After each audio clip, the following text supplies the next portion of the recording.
Bien, hermano, vamos a orar para dar inicio a nuestra escuela dominical de hoy. Y vamos a ver si todos podemos participar. Vamos a orar, hermanos.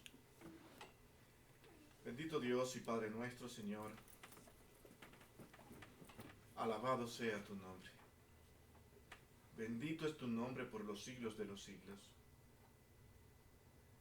Cada día, oh Dios, mientras más vemos tu palabra, vemos la obra tan grande que tú hiciste para que nosotros pudiéramos decirte, Padre.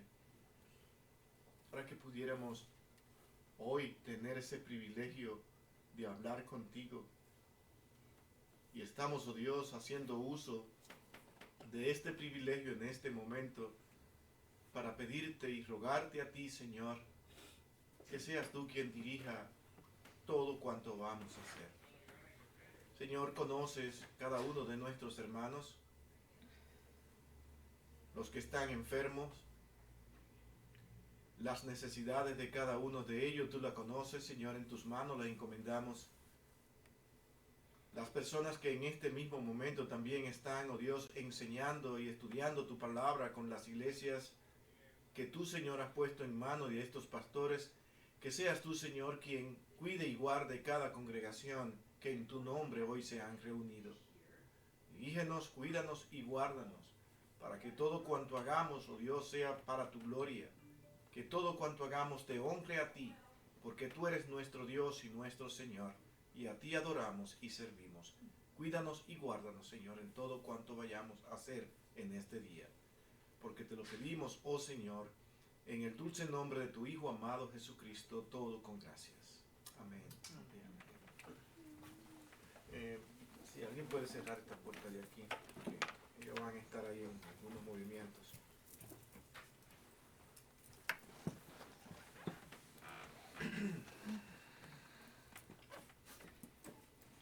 Bien, hermanos, en esta confesión de fe de 1689, nosotros nos quedamos para analizar el capítulo 6. Pudimos leerlo la semana pasada, pero no entramos en nada en él.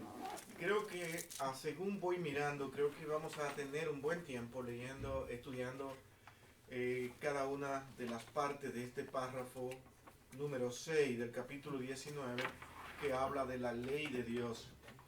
Hermanos, esto que nosotros estamos haciendo aquí hoy, tratando de ver lo que la palabra de Dios enseña con respecto a la ley que Dios nos dio, es de una importancia enorme. Nos hace ver con claridad la obra de Cristo. ¿Qué fue lo que hizo Cristo exactamente cuando vino por cada uno de nosotros?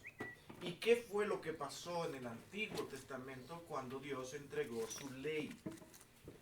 Cuando Cristo viene y dice que llevó la carga de nuestros pecados y enseñándonos a dirigir nuestra mirada, nuestra vista a Él específicamente.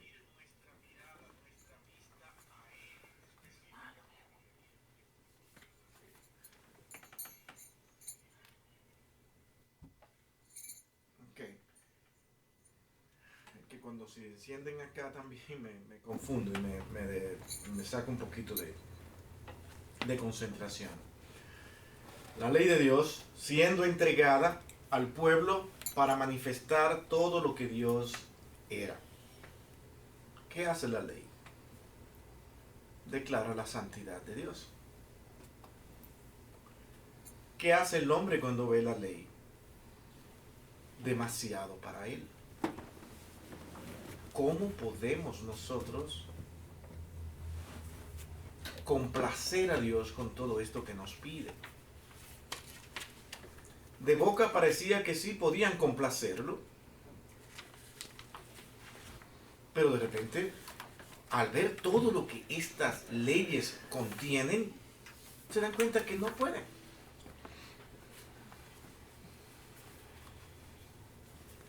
Pero sigue siendo pura y santa la ley de Dios, ¿sí o no?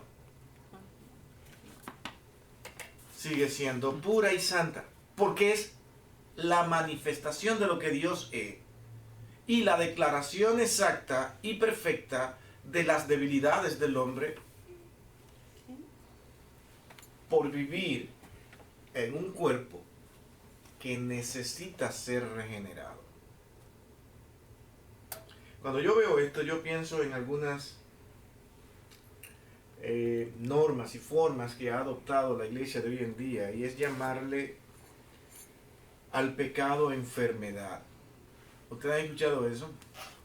Por la enfermedad del pecado. Hermano, el hombre no está enfermo de pecado.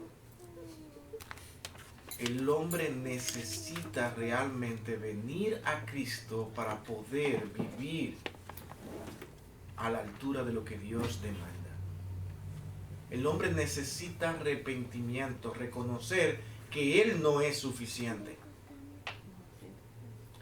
Eso es lo que la palabra de Dios enseña. Cuando tú reconoces que no eres suficiente, te humillas ante Él, entonces ahora entiendes que Dios es santo porque mira su ley, su mandato, su propósito, te ves a ti mismo y te ves insuficiente. ¿Y qué haces? Te humillas ante Dios al saber que no puedes.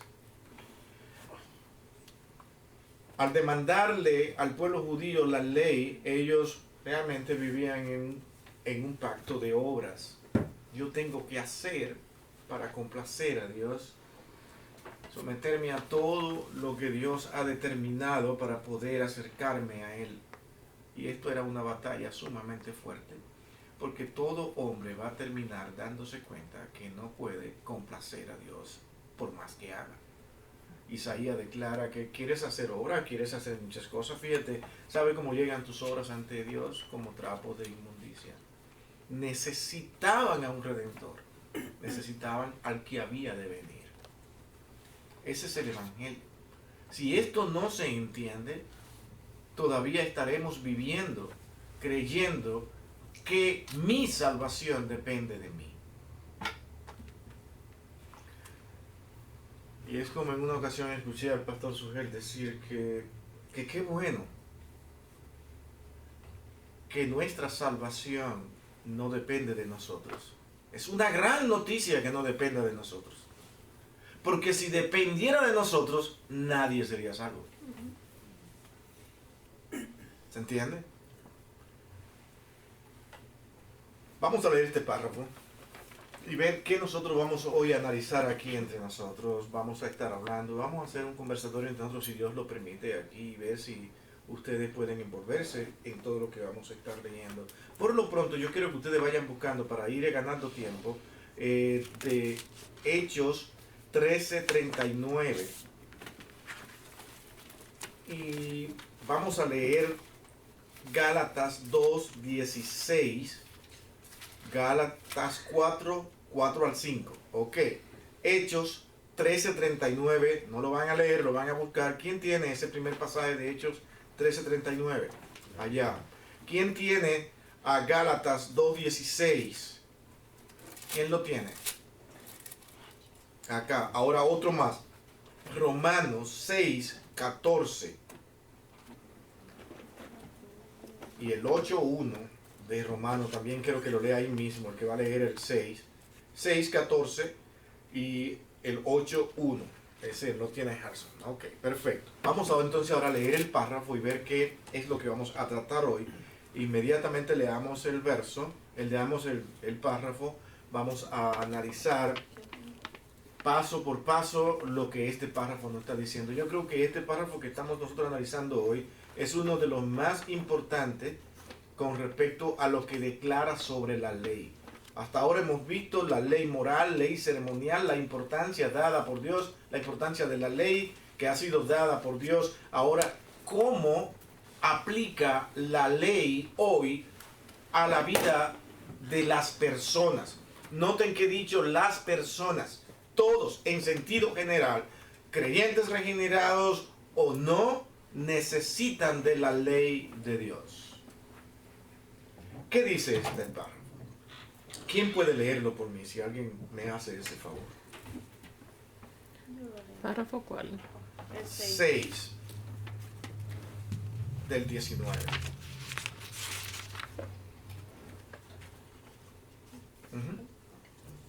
aunque los verdaderos creyentes no están bajo la ley como pacto de obras para ser por ella justificados o condenados, sin embargo, esta es de gran utilidad, tanto para ellos como para otros, en que como regla de vida les informa de la voluntad de Dios y de sus deberes, les dirige y obliga a andar en conformidad con ella, les revela también la pecaminosidad, contaminación de su naturaleza, corazones y vida, de manera que al examinarse a la luz de ella puedan llegar a una convicción más profunda de su pecado, a sentir humillación por él y odio contra él, junto con una visión más clara de la necesidad que tiene de Cristo y de la perfección de su obediencia. También la ley moral es útil para los regenerados a fin de restringir su corrupción, en cuanto que prohíbe el pecado y sus amenazas. Sirven para mostrar lo que sus pecados todavía merecen y qué aflicciones pueden esperar por ellos en esta vida, aun cuando estén libres de la maldición y el puro rigor de la ley. Asimismo, sus promesas manifiestan a los regenerados que Dios aprueba la obediencia y cuáles son las bendiciones que pueden esperar por el cumplimiento de la misma, aunque no como si se les daba por ley, como pacto de obras.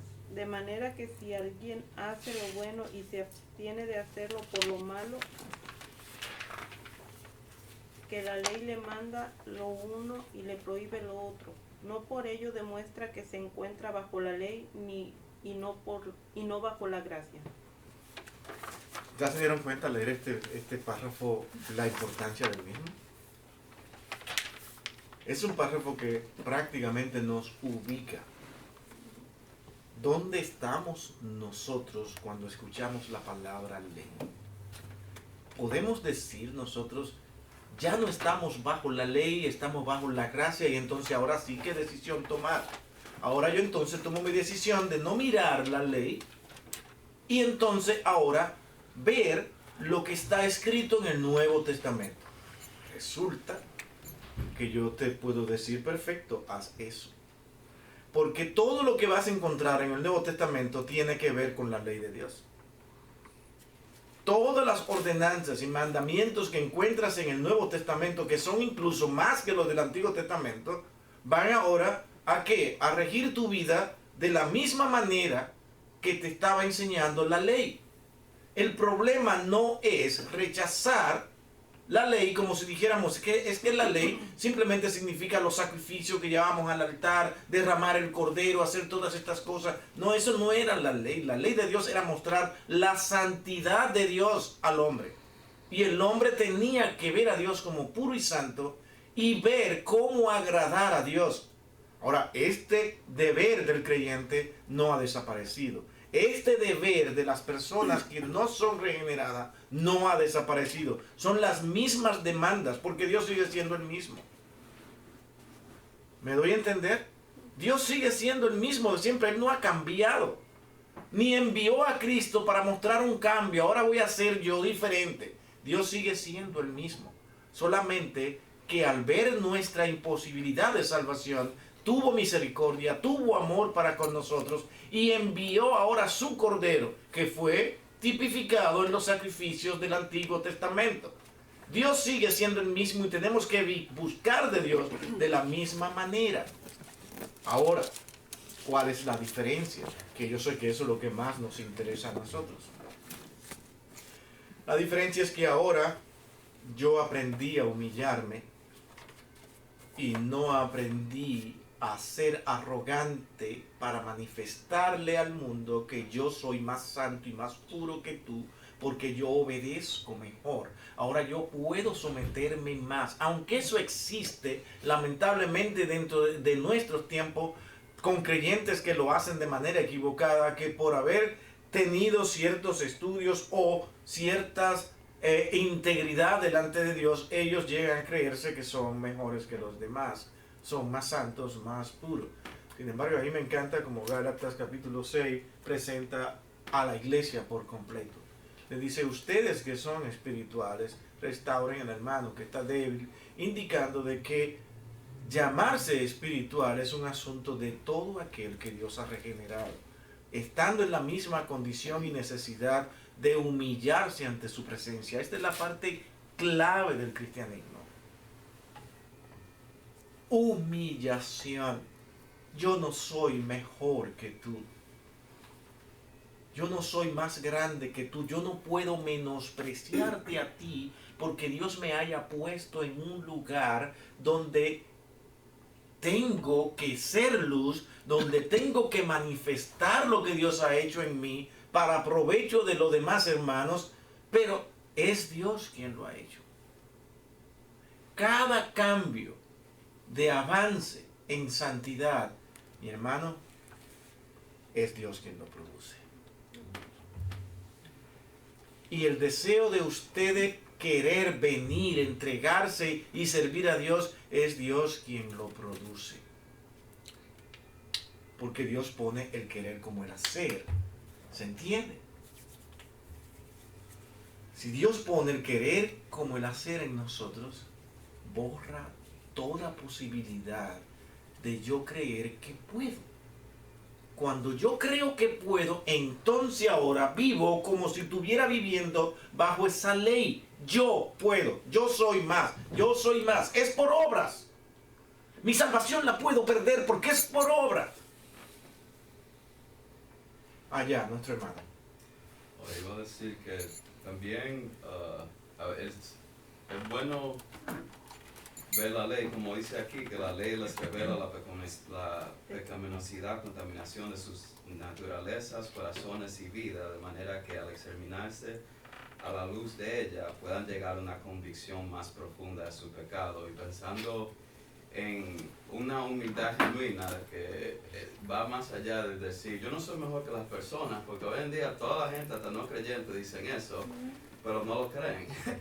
Porque no ven una razón concreta por el cual creer que no son mejor que alguien. Pero cuando tú ves con la ley tu propio pecado, tu propia pecaminosidad, cuáles son tus faltas, es más fácil estar humillado. O genuinamente, no solamente diciendo yo no soy mejor que las personas. Tú a la luz de la ley estás viendo, wow, ok. Ahora sé quién soy. Sí. Ahora sé quién soy. Yo que me creía bueno. ¿Entiendes? Yo que me creía mejor, porque como tú dices, de una manera concreta ellos dicen, pero es que yo tengo mejor comportamiento que esta persona. Yo soy diferente. ¿Cómo tú puedes contradecir eso? Pero cuando tú ahora te enfrentas directamente a la Escritura y ves la ley de Dios, ¿qué tienes que hacer? Simplemente decir, wow, ¿y ahora qué es lo que sigue? ¿Qué es lo que corresponde? Bienvenido. Esta es la escuela dominical. Estamos acá tranquilitos. ¿Qué es lo que corresponde entonces ahora? Si este soy yo. Todo lo que yo veo es que realmente quedo muy pequeño ante esta ley.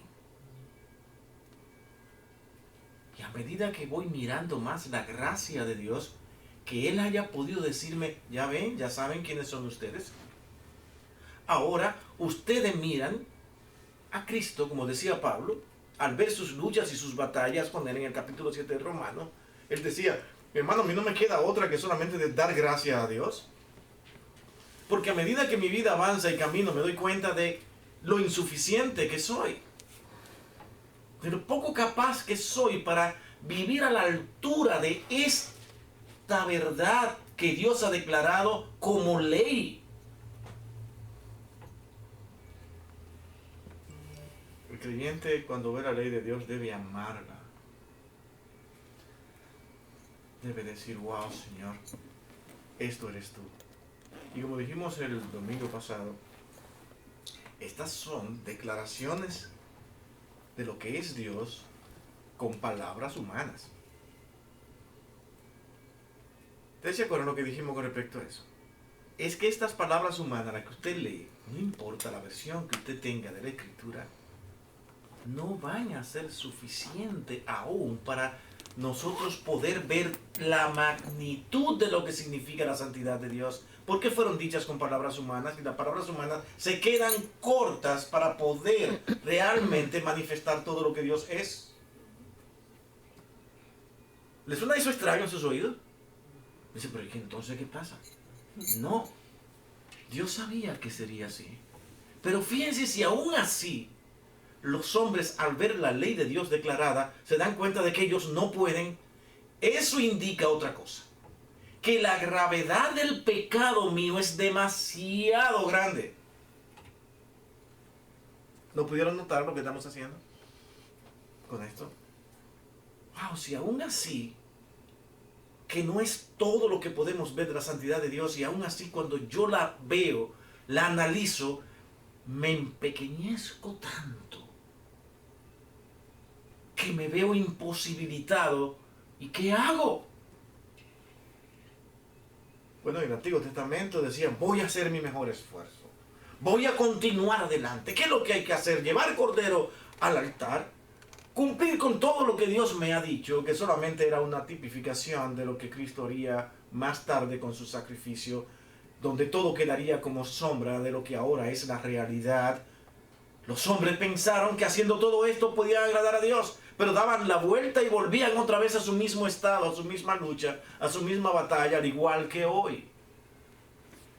Noten esto, concentrándonos en esa parte inicial de este párrafo, cuando dice, aunque los verdaderos creyentes no están bajo la ley como pacto de obras para ser por ellas justificados o condenados. ¿Es eso cierto? Vamos a leer los versos que le dimos ahora. Solamente esa parte, ahí delante, cuando habla de que los creyentes no están bajo la ley como pacto por obras por ellas para ser justificados o condenados. No están bajo esa ley. ¿De acuerdo? ¿Quién puede leer? El primer párrafo, el primer versículo, que es Hechos 13:39. ¿Quién lo tiene? Hechos 13:39 dice, y que todas las cosas de que no pudisteis ser justificados por la ley de Moisés, por medio de él, todo aquel que cree es justificado. ¿Qué dice el texto? ¿Qué pudieran ustedes ver acá? Que por medio de la ley, ¿qué cosa dice? No pudiste ser justificado. No se podía ser justificado por la ley. Y entonces, ¿para qué nos sirvió la ley? Hermanos, repitan lo mismo que estamos diciendo aquí. ¿Para qué nos sirvió la ley? ¿Se fijan por qué no quiero avanzar? Yo quiero verlo ustedes exactamente donde está, porque esta es la raíz del Evangelio. Acá. Bueno, pastor, yo lo que entiendo aquí es, hablando acerca de la ley, es una palabra y es muy amplio de hablar acerca de la ley de Dios. Porque usted se está enfocando principalmente en lo que la justicia y la misericordia habla acerca de la salvación, ¿verdad? Que no es por obras, y todos sabemos que no por guardar la ley vamos a ser justos delante de eso está perfectamente eso lo acabamos de leer ahora mismo. Pero por otro lado, cuando nosotros leemos el Antiguo Testamento, para los que lo leen, ¿verdad? Que todos hemos leído. Y vemos a través de la historia lo que Dios hizo a través de su pueblo Israel. Por ejemplo, vemos en el libro de Deuteronomio, capítulo 28, donde Dios hace un pacto con el pueblo de Israel. Pero Él les dice que si ustedes guardan estas leyes, las bendiciones que ustedes van a recibir por medio de guardarlas. Y te alcanzarán. Y así era. Y así fue. Pero también les da una advertencia, que si ustedes no guardan las leyes, van a venir sobre ustedes maldiciones por dejar mis mandamientos. Entonces vemos que la ley cumple con dos propósitos. Bendecirnos. Dios puso la ley para bendecir a su pueblo, para obedecerle, pero también nos dio advertencia: si ustedes dejan mis mandamientos, entonces vendrá sobre ustedes maldición, y los voy a esparcir, y por haberme dejado quitar la protección de su pueblo prácticamente. Okay. Eso lo dice específicamente el libro de Deuteronomio capítulo 28. Entonces, nosotros vemos que todo eso se cumplió a través de la historia. Principalmente vemos al pueblo de Israel. Yo estoy tratando de seguirle para ver el punto que usted me trae Mire, con respecto a esto. Cuando vamos a ver cuando el rey David y con el rey Salomón. Okay. ¿Qué fue lo que pasó con ese reino de Israel cuando ellos reinaron? Era prosperidad, era abundancia, era protección del pueblo. Y entonces Dios los bendijo, porque ellos obedecían todo lo que Dios... Esa es la palabra clave. Okay, Entonces, vamos a poner la palabra ajá. clave, obediencia. Aquí Obediencia, exacto. Perfecto. Entonces, la ley, cuando nosotros obedecemos a Dios, entonces vienen las bendiciones sobre nosotros. Pero ¿qué pasó después cuando dejaron de obedecer los mandamientos, dejaron de obedecer la ley? De ninguno de ustedes es esa bocina, ¿no? No. ¿Qué pasó entonces después del reinado de Salomón? Desobedecieron ellos. ¿Por qué? Porque ya no obedecieron la ley, dejaron a Dios prácticamente. Entonces vino una maldición sobre ellos. Acuérdense cuando las deportaciones. Ajá. Sí. Todavía sigo tratando de ver Okay. a dónde me quiere llevar. Ajá. Okay. Entonces la ley hace dos cosas: bendición y maldición. Sí, eso dice en el texto. ¿Ok? Ok, sí. Vámonos al libro de Daniel, porque Daniel es un libro muy donde él, cuando hace una oración a Dios, él mismo confiesa por qué están así. Cuando él le ora a Dios, cuando dice que la maldición cayó sobre ellos por haber dejado sus mandamientos y su ley y su pacto. Ujú. Entonces, ahí vemos cómo la ley cumple esos propósitos, ¿verdad? Porque usted cuando nos habla así de la ley dice, bueno, la ley nadie la puede cumplir, ¿verdad? ¿Es eso cierto o no? Pero acuérdese que dijo Pablo, Okay. que él era, en cuanto a la ley, él era irreprensible, como fariseo. Ahora está Ajá. hablando. Esa es la parte. Gracias que usted mismo lo dijo. Exacto.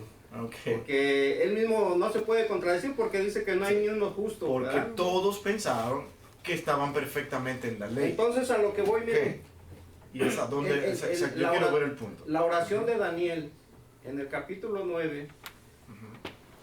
cuando él le ora a Dios, dice que la maldición por haber dejado los mandamientos, la maldición cayó sobre su pueblo de Israel, Ujú. reconociendo que por haber desobedecido los mandamientos de Dios, Dios trajo ese juicio sobre ellos y fueron deportados hacia Babilonia, ¿verdad? Por 70 años. Ujú. Entonces, Dios también hace un pacto con ellos de mandar a un Salvador, a un Mesías, donde iba a restaurar nuevamente a su pueblo y los iba a traer nuevamente para ser restaurados otra vez.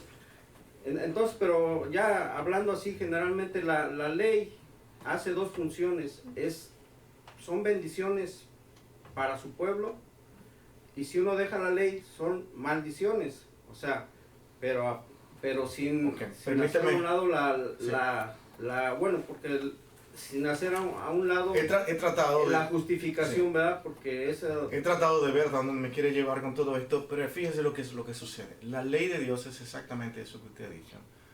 Es obediencia, palabra clave. Ujú. ¿A qué? A lo programado y ordenado por Dios para tú acercarte a Él. ¿Significa eso que el hombre tiene una capacidad de someterse y cumplir toda la ley y decir, por haber cumplido tan perfectamente mi ley, yo te bendigo? No. Entonces No. las bendiciones vinieron porque hubo alguien en el pueblo de Israel o algunos que cumplieron la ley a la perfección. No. Ese no era. El asunto, lo que hay que ver es al hombre diciendo, Señor, aquí estamos para hacer tu voluntad. ¿Qué debo de hacer? Reconocer que él debe obedecer a Dios paso por paso. Seguirle constantemente sin frenar, pero al mismo tiempo reconociendo su condición delante de él. Porque es que el hombre jamás va a poder someterse a la ley de Dios de manera perfecta. Por eso se necesitaba a un redentor que era Cristo. Ahora, todo aquel que busca obedecer a Dios y decir, Señor, ¿qué es lo que sigue? ¿Qué hago? Se mantiene en ese espíritu de lucha, es lo que Dios bendice. ¿Qué es lo que Dios le está diciendo al pueblo de Israel? Cuando ustedes abandonan mi ley, se apartan, ¿qué va a venir? Maldición. Eso es decir, no me interesa, me voy detrás de los paganos que son más alegres, que son más entusiastas en lo que hacen y me siento mejor. Además, allí me encantan más las mujeres de los paganos, allí quiero ir y abandonan a Dios. No se mantienen en la batalla de obediencia a Dios cuando Él dijo, yo voy a estar con ustedes. Yo lo voy a guiar a través de todo el desierto. Le voy a dar luz en la noche y en el día también una nube para guiarlos. Él iba a ser a quien teníamos que seguir. En toda esta trayectoria de querer seguir a Dios, debemos hacerlo con lo que Él ha establecido. Entonces eso es obediencia. Obediencia a Dios es lo que Dios bendice. No es la perfección mía. Exacto. Si fuera la perfección mía, todos estaríamos condenados. Sí, Valentina. Yo creo que para quizás aclarar un poco el pensamiento, comenzando del principio que tú dijiste que la ley de Dios manifiesta la santidad de Dios, eso es por un lado. Pero por otro lado también da a conocer al hombre su imposibilidad de agradar a Dios y su impotencia para complacer a Dios y para ser salvo a través de la ley, porque revela su propio pecado. Pero nadie puede arrepentirse de lo que no conoce. Entonces la ley era necesaria para revelarle al hombre que él necesitaba a Dios. ¿Qué pasa en el Antiguo Testamento? Dios proveyó los sacrificios como una manera paliativa de resolver el problema del pecado general del hombre, mirando al Redentor en el futuro de que era Cristo. So, ya cuando viene Cristo, la cosa es diferente. Porque en Cristo, al él libertar al hombre de su pecado y pagar por el pecado del hombre, ahora ya no hay necesidad de los sacrificios, sino simplemente de mirar a Cristo y creer por fe en Cristo para ser salvo. Entonces, en conclusión, en vez de decir o de verlo de una manera de maldición o bendición, porque sí está envuelta las dos cosas, yo pienso que es, por un lado, ver la santidad de Dios y por otro lado, ver que el hombre no podía por sí mismo agradar a Dios y ser salvo. Y por eso la ley era necesaria. Era necesaria para manifestar todo, como acabamos de decir, lo que Dios es. Fíjate algo importante aquí en todo esto. Vamos a traer, por ejemplo, la parábola de aquel hombre rico, ¿se acuerdan? ¿Qué fue lo que él dijo? Sí, por eso ya yo lo he guardado todo, eso yo sé lo que es. ¿Qué está haciendo? Lo mismo que él estaba acostumbrado a escuchar de los maestros. Yo he guardado la ley. Pablo se presenta como que en cuanto a la ley yo no tengo nada de que me juzguen. Pero es el mismo Pablo que más tarde en el capítulo de Romanos dice, es que yo no puedo conmigo mismo. Ahora entiende que no es simplemente un decir. ¿Comprenden? No es solamente decir yo cumplo, porque no puedes. Es un sometimiento al amor de Dios, que por misericordia la humanidad es salva. Que por misericordia el pueblo de Israel pudo caminar en el desierto y que por su desobediencia tuvo que durar 40 años porque se separaba, se olvidaba de Dios y Dios lo estaba enseñando de la misma manera que hoy enseña a cada uno de sus hijos a mirar a Dios constantemente. La vida del creyente es lo que dice Hebreo. Dice, puestos los ojos en Jesús, que es el autor y consumador de nuestra fe. Los ojos en Jesús específicamente es la vida del creyente del Nuevo Testamento y del Antiguo Testamento también. porque era mirar a Cristo todo el tiempo, al Redentor que había de venir. Cuando las personas decían, este es el Cristo, y volviendo entonces a esta parábola, ¿qué le dijo el Señor? ¿Lo contradijo? Ok, tú dices que corre todos los mandamientos. ¿Cómo le demostró que no? Ve y vende todo lo que tienes. Lo hizo. Se fue triste. ¿Por qué? Porque ahora se estaba amando más a sí mismo que a Dios. ¿Y no es esa una ley de los 10 mandamientos? Y él tuvo que ver que no lo guardaba nada. ¿Comprende? Entonces, lo que Dios observa en sus hijos y bendice es la obediencia a Él y el sometimiento a Él. La humillación ante Dios es la raíz de la obediencia. Cuando somos arrogantes, altaneros, yo puedo, me estoy dividiendo y separando de Dios. Y ya no hay manera de que yo diga, voy en pos de esa ley de Dios, porque mi arrogancia me gana. Yo puedo. O como cuando tú escuchas, cuida tu salvación con temor y temblor, sin entender todo lo que el texto mismo dice. Estamos llamados a cuidar nuestra salvación. Estamos llamados a vivir como hijos de luz, porque esa es la manifestación de un verdadero creyente cambiado por Cristo, que nunca se detiene, que siempre continúa mirando, Señor, ¿qué sigue? ¿Cómo puedo ser más luz en este mundo? Pero al mismo tiempo Él entiende que jamás, si no es por la gracia de Dios, jamás Él podrá llegar al cielo y decir, Señor, aquí estoy totalmente limpio y puro porque me porté bien. No, desde el Antiguo Testamento se le decía que las obras de los creyentes, de todos, llegaban ante Dios.